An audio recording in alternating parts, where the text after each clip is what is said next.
If you haven't already, don't forget to check out part 1 of this video series where I discuss the 10th, 20th, and 25th anniversary seasons and stories. And now, the countdown to the 60th anniversary continues.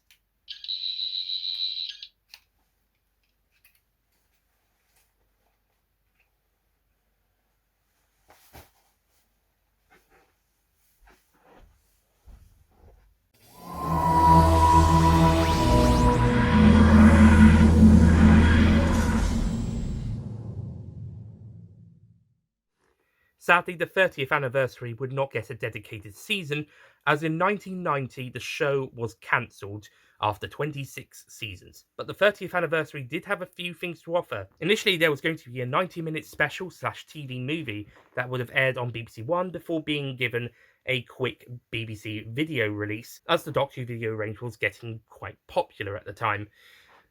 Good. The story was titled The Dark Dimension. However, due to disagreements over the script itself and the budget and production, the filming was cancelled and the film never got made, sadly. Had it been made, it would have seen the Fourth Doctor after the events of Logopolis, where he does not regenerate into the Fifth Doctor, and thus his next 3 incarnations disappear through time, and he has to try and figure out why. The story would have seen all 5 of the then surviving Doctors, John Pertwee through to Sylvester McCoy, come back, but it would have primarily focused on Tom Baker's 4th Doctor in this new alternate timeline. This was partly one of the reasons why the actors turned it down, due to the fact it was more 4th Doctor focused, as opposed to maybe 7th Doctor focused, who was the incumbent incarnation at the time, or kind of a mixture between all of them. However, fans have been able to recreate this story. From 2014 to 2017, the season 26B team animated the story with new voice cast. The story was released in 6 parts, with each episode ranging from between 16 and 38 minutes in length, with a 1 hour 50-minute movie version of the story released in 2018. And in 2021, Phobos Entertainment produced a 4-part audio drama version of the story, the episodes ranging from 18 to 25.5 minutes in length. Both the 6-part version and the movie-length version of the animation and the 4-part audio drama are available to watch on YouTube. But we would not go without a 30th anniversary special, because for Children in Need that year, John Nathan Turner would produce Dimensions in Time, a 2-part story which would see Doctor Who crossover with EastEnders as part of a publicity stunt. And it would be in 3D, for some reason. Also, it was shown as part of Noel's house party, as opposed to the main Children in Need event. Okay. Dimensions in Time is not good. Dimensions in Time is pretty bad. It's pretty silly, and it has a nonsensical plot. Doctors and companions are just swapped out left, right, and centre, and whilst it's great to see Kate O'Mara's Rani return for her 3rd and final on-screen appearance, it just ends up being a bit of a mess. It's odd that it's a crossover with EastEnders, but it doesn't really harm it too badly, but it also doesn't really add to it either. Though I do appreciate that part of it was also set in Greenwich, specifically the maritime areas. That's pretty damn cool. If you want to hear more opinions and thoughts about this story, Roberts did a review of it on the channel back in 2021, with a guest appearance by Benny, who then talked about the story's plot in a video about it earlier this year. Sadly, this would be John Pertwee's final on-screen appearance as the 3rd Doctor, besides his parts for the fan film Devious, which is being produced and released yearly or so at the current time. So hopefully we'll get to the episode when John Pertwee makes his appearance sometime in the next couple of years. Well, his scenes are included on the War Games DVD anyway, at least, and the audio was used for his part in Zagreus. Not that you could tell it was John Pertwee. In fact, you can't even tell what he's saying, let alone the fact it is John Pertwee. But as far as the official TV stories are concerned, and that's when this one gets counted at all, this is his final appearance, on screen at least. He did do 2 radio plays in the same year as the 3rd Doctor. These 2 would have been set during season 11 and are titled The Paradise of Death and The Ghost of N-Space. You can still get these stories individually on CD, though probably quite pricey, as well as a new vinyl release that came out a few years ago, or as part of this collection of Doctor Who radio plays that came out not too long ago. However, not everything was doom and gloom for the 30th anniversary, as there would be a great documentary called 30 Years in the TARDIS released around the time. This would be a 50-minute documentary, but a slightly longer version would be aired not too long afterwards that would be 60 minutes and known as More 30 Years in the TARDIS. The documentary itself was actually 90 minutes in length, and the full 90-minute version would be released on VHS the following year, named More Than 30 Years in the TARDIS, and that's the version you have on the DVD released in the Legacy box set in 2013 alongside Sharda, the Linking Material version. If you thought 1993 was a disappointing anniversary, 2003 didn't even have an attempt at an official special. Well, unless you were Big Finish, in which case it's Zagreus, which is great, but a bit of a mindfuck. There are two stories that could be argued to be the unofficial 40th anniversary specials. First is the 2003 Sharda, which was co-made by BBC, which was part of the BBC website at the time, and Big Finish Productions. This is a sequel/remake of the 1980 story Sharda, which never got aired. This is the best of the then free BBC webcasts that was out at the time, following Death Comes to Time and Real Time. The animation is much better than those previous two stories, and it follows a much better script. For this version, they decided to use the 8th Doctor instead of the 4th Doctor, and Paul McGann does an excellent job in the role. You could actually argue this is his second on-screen appearance, if you counted the BBC webcasts. It's good, but I do think the original Tom Baker Sharda, once it was completed with animation filling in for the missing scenes as well as brand new specially shot material, was better. I think the 2017 Sharda is better. And I hear the 2021 version, where it's put into 6 episodes and updated some of the model effects, is even better than that. I personally do believe 2017/21 Sharda is the definitive version of the story. But the 2003 one was also very good. Big Finish also released the story individually on CD and claimed it was an extended version, although unlike Real Time, which was only an hour for the webcast and 2.5 for the audio version, Sharda's was closer to the original episode's broadcast length, so the extended version can't have been that much extended.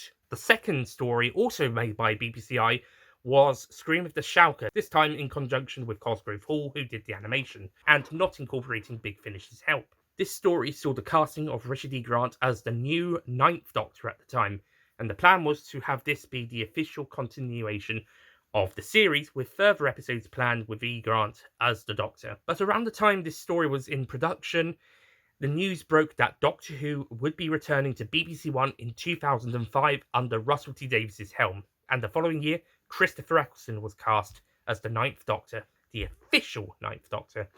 This meant that Scream the Shauker kind of aired in November-December 2003, kind of with a little fanfare, and Richard E. Grant's Doctor has been put to the side as non-canon / considered an unbound Doctor. Goodness, if only Big Finish did pick the Shauker Doctor's stories up for unbound stories. Thomas is going to talk about this story soon, if he hasn't already released his review already at time of this video going out.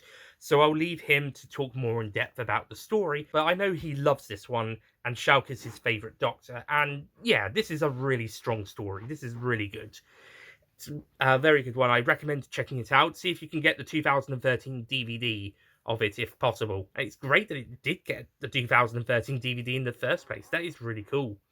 The other 3 webcasts didn't get that. Well, Sharda 2003 was sort of included on the 2013 one and the 2017 Blu-ray Steelbook, but it didn't get a dedicated DVD release, and the other 2 haven't been released on DVD.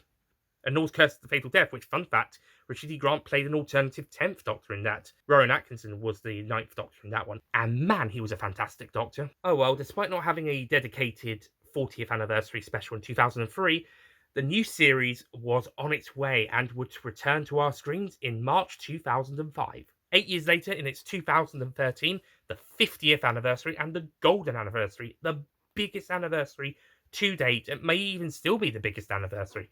Lots of stuff was made for this anniversary season, from the fantastic docudrama An Adventure in Space and Time to a fun half-hour comedy skit featuring some of the classic Doctors, written and directed by Peter Davison, which saw him, Colin Baker and Sylvester McCoy trying to get involved with the 50th anniversary special. I already reviewed 5-ish Doctors reboot back in 2020 on Tooniversals if you want to go and check that video out for more of my thoughts there. And also in 2020, but on this channel, I did a video about the 50th anniversary celebrations, so I recommend checking that video out if you want to hear more about what happened around the time of the anniversary itself. But the series for the 50th anniversary special was Series 7. Now, Series 7 has some of the most number of episodes of any of the new series. I think only second behind Series 4, if we count all of the specials. Series 4's got 6 specials, including Voyage of the Damned, plus Dreamland, as well as the 13 episodes of the series.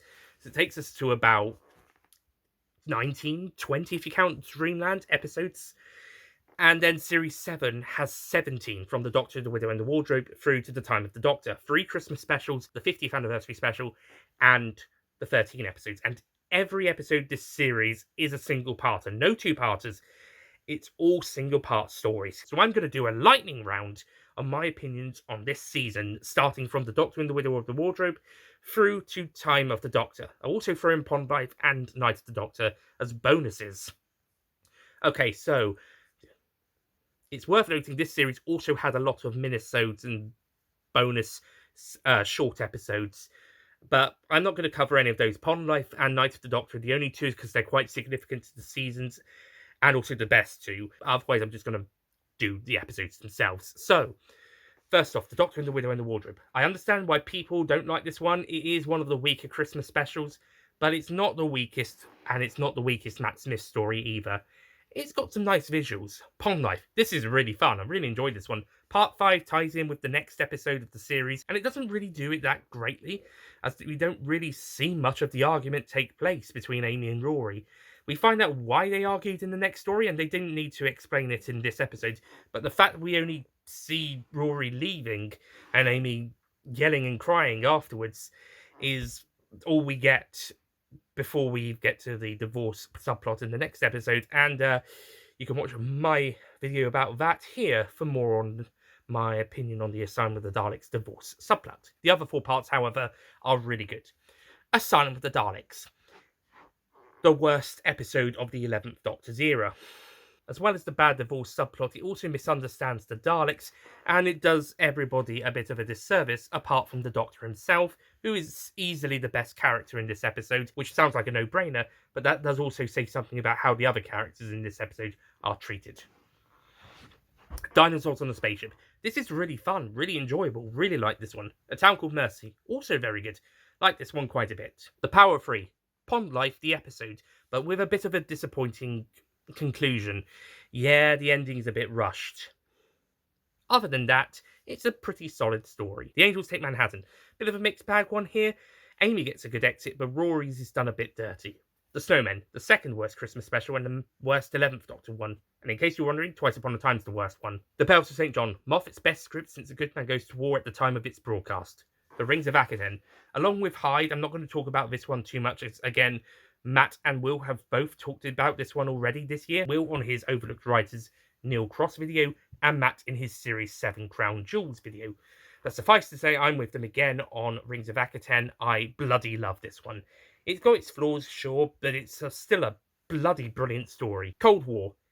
It's alright, I guess. I don't really have much strong opinions on it. Hyde. Again, not going to talk about this one too much. I'll just say I really like it. The ending is another noticeably weaker one. This one and Power 3 probably have the most notable weak endings. Journey to the Centre of the TARDIS. Second worst 11th Doctor story. The Crimson Horror, my favourite story of the series, and probably the best one for the Paternoster gang. It's really good. Also, Diana Rigg is a great villain, and Rachel Sterling, her real-life daughter, also does a great turn as Rigg's character's daughter in the story. Great stuff. Would have liked to have seen more of her. Nightmare in Silver. I don't hate this one as much as Will or Matt, but like with Legend of the Sea Devils, I'm going to be more interested in what went down making this episode than the actual episode itself. The making of, what happened with this one. Yeah, it's not great. A major disappointment from Gaiman following his brilliant The Doctor's Wife from the year before, my favourite story from Series 6, though apparently the script editor took his script and kind of messed about with it, so there's that. And it wouldn't be the first time the script editors have done that. Classic Who had a lot of that going. And finally, The Name of the Doctor. A solid series finale, very good. I would put it middle ranking in my rank of new series finales, behind series 1 to 5 and 10, but above series 6, 8, 9, and 11 to 13. The next 3 episodes I've already reviewed: Night of the Doctor on the Tooniversals channel, and then The Day of the Doctor and Time of the Doctor on this channel. Matt has also recently discussed The Day of the Doctor in his Crown Jewel video on the 50th anniversary specials. So, quick brief opinions. Night of the Doctor is probably the strongest minisode made. It's great to see Paul McGann return as the 8th Doctor for what is essentially his regeneration story, and it's a great setup for Day of the Doctor. The only problem is it's only 7 minutes at longest. This should have been a full-length episode, if not 45 minutes, then at least 25. The Day of the Doctor is my favourite episode of all time. I bloody love it. And The Time of the Doctor, I think, is a good final story for the 11th Doctor. Yeah, it has its problems, like the Weeping Angels and the Sontarans didn't need to be there. The Sontarans are at their worst in the new series in this episode, actually. And the whole naked church stuff is stupid. What the hell? This story turns out Moffat's bad jokes from the 11th Doctor's era up to, well, 11, and just displays some of the cringiness, full stop. But it's still a really good and emotional story for the 11th Doctor to go out on. It's possibly a series worth of stories, or at least the series finale's one, crammed into one 60-minute episode, but it does a fairly decent job for the most part, besides the issues I previously mentioned. Maybe it could have been longer at 75 minutes, like the 2 stories it's either side of it, Day of the Doctor and Deep Breath, respectively, or like The End of Time could have been a 2-parter. Maybe not 1 60-minute and 1 75-minute episodes, but maybe 2 60-minute episodes and air on Christmas and New Year, respectively. This story just felt like it needed a bit more time, or at the very least, cut some of those unnecessary scenes and stupid jokes out. Oh well, still a decent end to the 11th Doctor's era, bar those issues I previously mentioned. Series 7 on the whole is a extreme mixed bag. For every great story you get, you have a big dud as well. There is an equal number of good stories as there is bad stories. In fact, if I actually take out the anniversary specials, I actually think the percentage of meh to bad is slightly more than the meh to good percentage. Add the anniversary specials in, the meh to good percentage increases slightly, but both are kind of on an almost equal level. It's just that take out the anniversary specials, it's more in the bad, telling bad direction territory. If you add the specials back in, it's going back more towards the good. Again, this is not including the minisodes and stuff, so no Pot and Life, no Night of the Doctor, just the 17 main episodes. Series 7 is the most sea-story season, in my opinion, and that makes it my least favourite of the new series, and third to last overall after season 17 and 19. Yeah, despite some of season 19 stories being better than season 20's, overall I'm not as fan of that season. Season 24 is the one where it really is 50-50 for me, and then anything else is mostly meh to good, even if some of the low points are worse than those other 4 seasons. I'm looking at you, the Space Pirates. No way are you any better than The Day of the Doctor, or City of Death, or Earthshock. No way. It's also worth noting that this time, episodes from the anniversary season actually air nearer to the anniversary than episodes from the following season, as The Name of the Doctor aired just over 6 months before The Day of the Doctor, whilst Deep Breath aired 9 months later, and just over 8 months since The Time of the Doctor. Season 25, however, is still the only one that has aired over the anniversary, as opposed to it just being specials as part of an anniversary season. Now, while Series 7 may be the most disappointing anniversary series, the 50th anniversary itself was probably the peak of Doctor Who anniversaries, and was probably the highest point of the show since the 2008-9 peak during Russell T Davies's run as showrunner. But it looks like the misgivings of Series 7 will all be worth forgiving, as soon we'll be having the 60th anniversary of Doctor Who, with a trilogy of 3 specials around the 60th anniversary itself, featuring David Tennant as the 14th Doctor, before regenerating into Ncuti Gatwa's 15th Doctor, who will then have his first series next year, Series 14, which will be the 60th anniversary season that would have been included in this video if I made this a year later. So, thank you so much for watching this video, and I'll see you guys next time for whatever comes up next. Goodbye.